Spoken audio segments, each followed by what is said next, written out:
TVK நிர்வாகிகளே பொதுவெளியில் இப்படி பண்ணா என்ன பண்றது அப்படிங்கிற மாதிரி தாங்க இருக்கு. டிவிகே நிர்வாகிகளே பனையூருக்கு வந்துட்டு இருந்த தளபதி விஜய் அவர்களோட காரை வழிமறிச்சிருக்காங்க.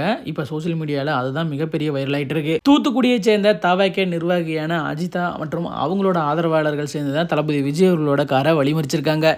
தனக்கு மாநில பொறுப்பு கிடைக்கல அப்படிங்கிற விரத்தில இந்த விஷயத்த பண்ணியிருக்காங்க அப்படிங்கிற மாதிரி தகவல் வெளியே இருக்குதுங்க. காலையிலேயே அங்கே நிறைய கூட்டம் கூடி இருக்கு. ஆனால் இந்த மாதிரி ஒரு சம்பவம் நடக்க போகுது அப்படிங்கிறது சத்தியமா யாருக்குமே தெரியல போல.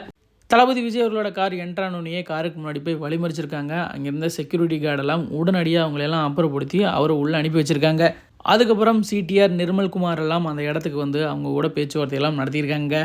2 வருஷமா நாங்கள் டிவிக்காக ஒர்க் பண்ணியிருக்கோம், எங்களுக்கு பொறுப்பு கிடைக்கணும் அப்படிங்கிற மாதிரி சொன்னதை வீடியோலாம் பார்க்க முடியுது. அரசியலில் எப்பவுமே பொறுமை ரொம்ப அவசியங்க. ஏன் அப்படின்னு சொல்கிறேன்னா, இங்கே இருக்கிற நிறைய பெரிய பெரிய கட்சிகளில் இன்னுமே அடிமட்ட தொண்டர்கள்லேருந்து எக்கச்சக்கமான பேர் கடுமையாக வேலை செஞ்சுட்டு இருக்காங்க பல வருட காலமாக. இந்த மாதிரி பொறுமையெல்லாம் இழந்து காரை வழிமறிக்கும் போது ஏதாவது ஒரு அசம்பாவிதம் ஆச்சுன்னு வைங்களேன், அது யாருக்கு கேட்ட பேர் அப்படிங்கிறத நீங்கள் கொஞ்சம் நினச்சி பார்க்கணும். கண்டிப்பாக உழைக்கிறவங்களுக்கு உண்டான அங்கீகாரம் டிவிகேல கிடைக்கும் அப்படிங்கிற நம்பிக்கை எல்லாத்துக்கும் இருக்குது.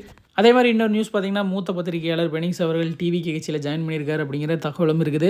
இந்த மாதிரி இன்ட்ரெஸ்டிங்கான பாலிடிக்ஸ் நியூஸ்லாம் தெரிஞ்சுக்கிறதுக்கு நம்ம சேனலை சப்ஸ்கிரைப் இல்லைனா ஃபாலோ பண்ணி வச்சுக்கோங்க.